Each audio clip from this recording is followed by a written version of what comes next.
Yaya Touré n'est pas né avec une cuillère en argent dans la bouche. Partant de ses premières années modestes en Côte d'Ivoire, il a su gravir les échelons avec une détermination inébranlable pour devenir l'une des figures emblématiques du FC Barcelone et plus tard une légende à Manchester City. Sous ses exploits évidents, des complications ont émaillé son parcours, notamment une relation complexe et presque paternelle avec son agent qui a provoqué de sérieuses tensions avec Pep Guardiola, freinant l'essor de sa carrière. Malgré plusieurs fois la reconnaissance continentale avec pas moins de 4 ballons d'or africains, Touré ne s'est jamais hissé plus haut que la 12e place dans le classement mondial du ballon d'or.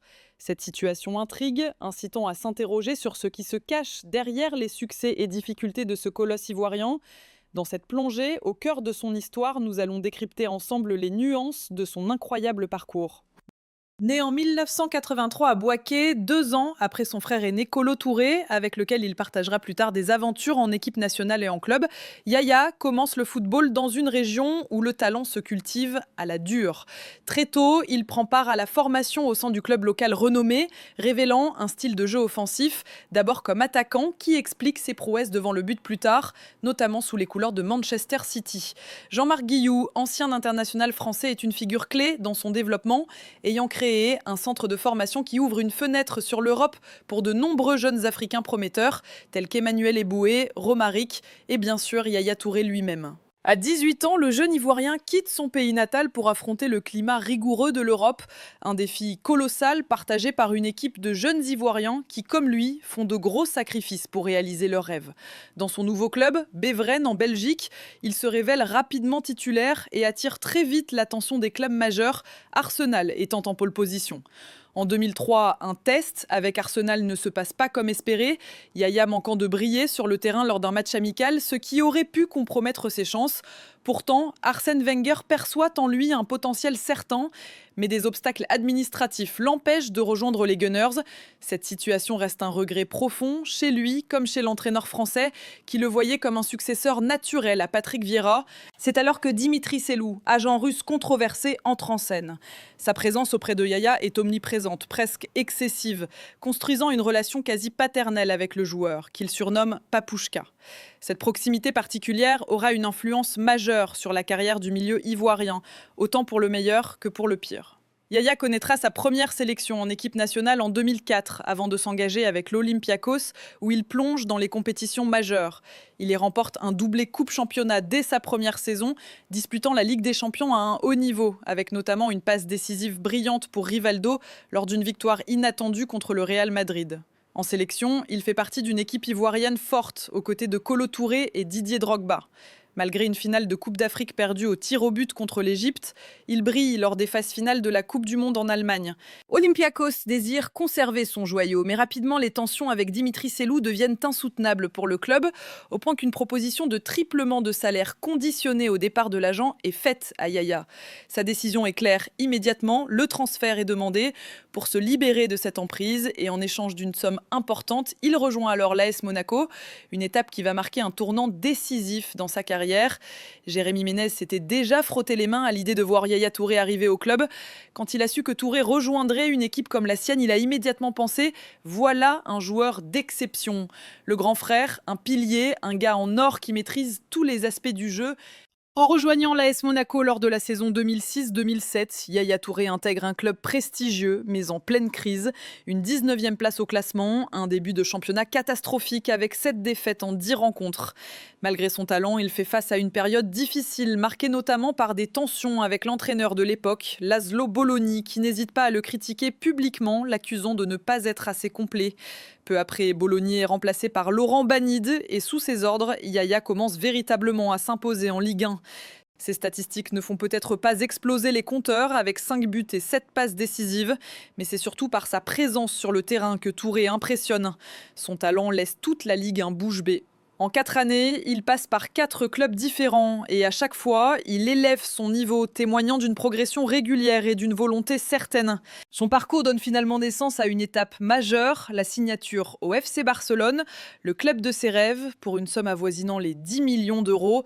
C'est un moment de bonheur intense pour Touré, qui se souvient avoir grandi en regardant les matchs entre Barcelone et le Real Madrid. rêvant de fouler, lui aussi, le Camp Nou.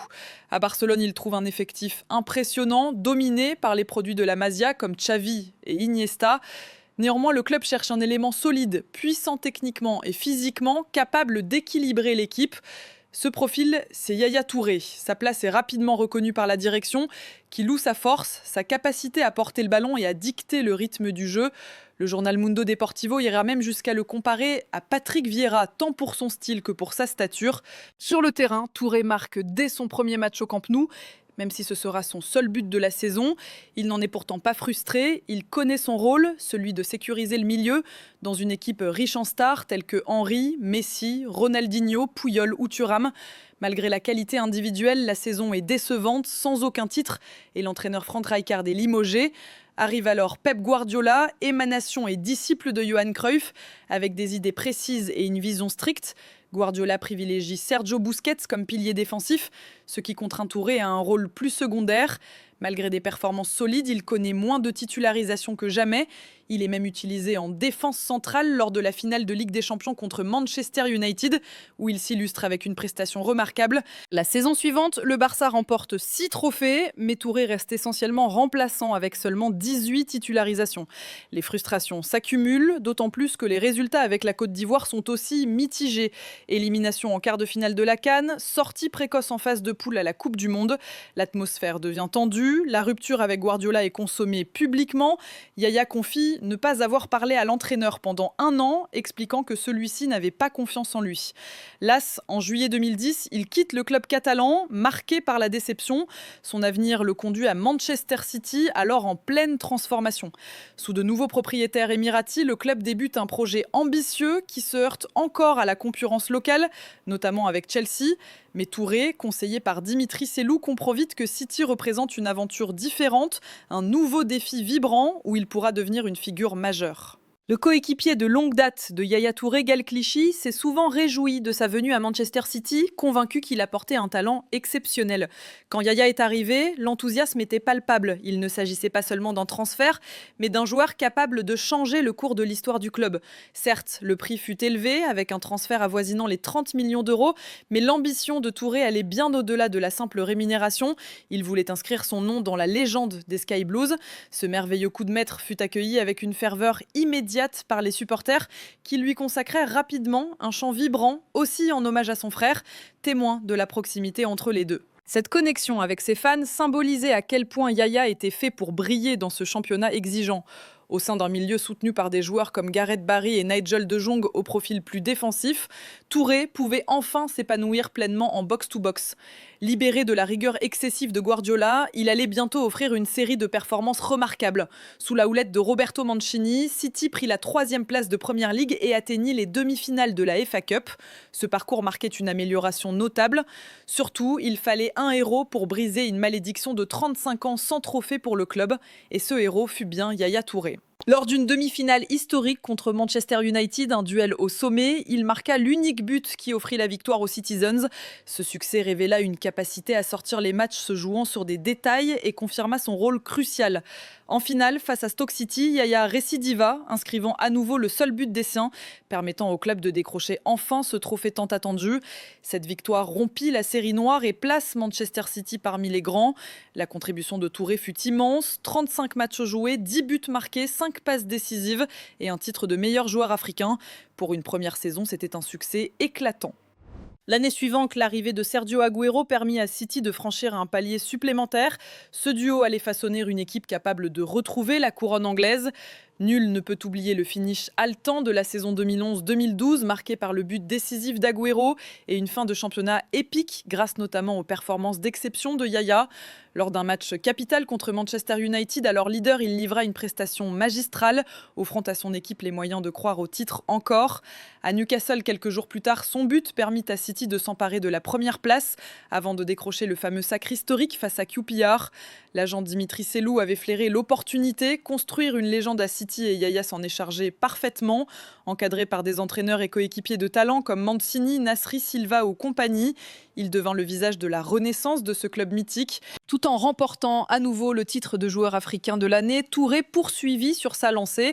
Malgré les frustrations en sélection, notamment une nouvelle finale de Coupe d'Afrique perdue au tir au but, cette fois contre la Zambie, sa carrière reste marquée par l'excellence. Lors de sa 3e saison à City, sous la direction de Manuel Pellegrini, il porta encore plus la responsabilité avec le brassard de capitaine. Ses statistiques sont tout simplement impressionnantes. En 36 matchs, il cadre 27 frappes, dont 20 sont converties en buts, un record incroyable pour un milieu. À ce jour, peu de milieux le précédent avaient affiché un tel rendement dans le championnat anglais. Touré a su être à la fois un dynamiteur au milieu du terrain et un finisseur de classe mondiale. Yaya Touré évoluait parmi des coéquipiers très offensifs comme Frank Lampard, ce qui rendait ses performances encore plus impressionnantes. Sa progression était fulgurante au point où il semblait marcher sur l'eau, insubmersible au cœur du jeu. Sur une saison, il a atteint une 14e place au classement du Ballon d'Or, dominé par l'inarrêtable Cristiano Ronaldo. Pourtant, ce positionnement reste une injustice criante au regard de ses réussites, notamment quand on sait qu'il a remporté 4 Ballons d'Or africains au cours de sa carrière. Cette incompréhension s'explique en partie par les résultats décevants de la Côte d'Ivoire, éliminée dès la phase de groupe de la Coupe du Monde au Brésil. Épreuve où Yaya a appris le décès tragique de son frère, emporté par un cancer à seulement 28 ans. Une perte dévastatrice qui relativise la portée des classements et trophées et à laquelle on adresse toutes nos condoléances. Son coéquipier Samir Nasri s'est élevé plus d'une fois pour défendre Yaya, dénonçant une lecture partiale de ses performances à cause de ses origines africaines. Pour beaucoup, si Touré n'était pas ivoirien mais brésilien ou argentin, il serait largement reconnu comme l'un des meilleurs milieux au monde. Et à juste titre, son aisance technique, sa capacité à marquer 16 ou 17 buts en une saison en font un joueur unique. La saison suivante, pourtant, Yaya connaît un coup de mou. En club, aucun trophée ne vient récompenser ses efforts, tandis qu'en sélection, il porte haut les couleurs des éléphants. La victoire en Coupe d'Afrique des Nations, un objectif longtemps attendu pour la génération dorée ivoirienne, éclaire enfin son palmarès d'une pièce maîtresse. Mais sur la scène anglaise, Manchester City reste à la 4e place, loin de Leicester, trop souvent devancé par Arsenal ou Tottenham. La défaite en demi-finale de la Ligue des Champions face au Real Madrid marque une fin d'espoir douloureuse, précipitant le départ de Manuel Pellegrini. Peu après, le retour de Pep Guardiola sur ses terres anglaises signe un début sombre pour Yaya. Le technicien catalan, fidèle à ses principes, se montre intraitable, d'autant plus que le joueur accumule du surpoids. Guardiola instaure De Bruyne et Silva comme fer de lance du jeu offensif, camponnant Touré aux oubliettes, l'excluant des 11 premiers matchs. L'humiliation se poursuit avec une décision inexplicable. Yaya ne figure même pas sur la liste des joueurs retenus pour disputer la Ligue des Champions. Un camouflet terrible, surtout pour un joueur à plus de 220 000 livres sterling par semaine, pilier de l'équipe jusqu'alors. Son agent Dimitri Selou ne mâche pas ses mots et critique ouvertement le coach. Il déclare lors d'une conférence « Si City ne gagne pas la Ligue des Champions, j'espère que Guardiola aura le courage d'admettre qu'il a eu tort d'humilier un grand joueur comme Yaya Touré ». Sous Guardiola, Yaya est relégué à un rôle secondaire. En dépit de performances régulières, il ne titularise que 22 fois en 31 matchs, inscrivant 7 buts avec quelques passes. City termine 3e de Première Ligue et est éliminé en 8e de finale par Monaco, avec un Kylian Mbappé en pleine ascension. La saison suivante, les chiffres baissent encore. 17 matchs joués, aucun but marqué et seul un titre de champion avec un record de 100 points pour le club. Il reçoit une ultime titularisation symbolique lors de la dernière rencontre à domicile face à Brighton, où il porte fièrement le brassard de capitaine. Cette concession tardive ne suffit pas à apaiser les rancœurs. À son départ, Yaya exprime sa frustration dans la presse, critiquant fermement Guardiola. « Il était cruel avec moi. Vous croyez vraiment que Barcelone aurait pu faire ça avec Iniesta ? Je me suis mis à me demander si cela ne venait pas de ma couleur, car il a souvent eu des problèmes avec des Africains où qu'il soit passé. Je me pose des questions. » Pep Guardiola a officiellement répondu à ces accusations, défendant ses choix tout en refusant d'entretenir davantage le conflit. Par voie de presse, Pep Guardiola a fermement nié toute accusation de racisme à son égard, précisant que si Yaya Touré avait eu le moindre doute, il aurait pu venir en discuter directement avec lui. Cette réponse n'a pas convaincu l'agent de Touré, Dimitri Selou, qui est allé bien plus loin, évoquant des marabouts en Afrique, prêts à tout pour empêcher Guardiola de remporter la Ligue des Champions. La fin de carrière du milieu ivoirien fut calme, presque terne comparée à sa grandeur passée. Après un dernier passage de 5 matchs avec l'Olympiakos, il a connu une expérience en Chine pour gonfler les finances. Depuis, sa reconversion est lancée Yaya a obtenu ses diplômes d'entraîneur et a œuvré comme adjoint en Belgique, avec l'espoir un jour de diriger le club de Manchester City, là où il est devenu une légende. Mais ce qui m'attriste le plus, c'est la reconnaissance limitée qui lui a été accordée à City. Des stars comme Agüero ou Silva ont reçu un statut officiel, alors que Yaya Touré, avec tout ce qu'il a apporté, aurait largement mérité cette considération.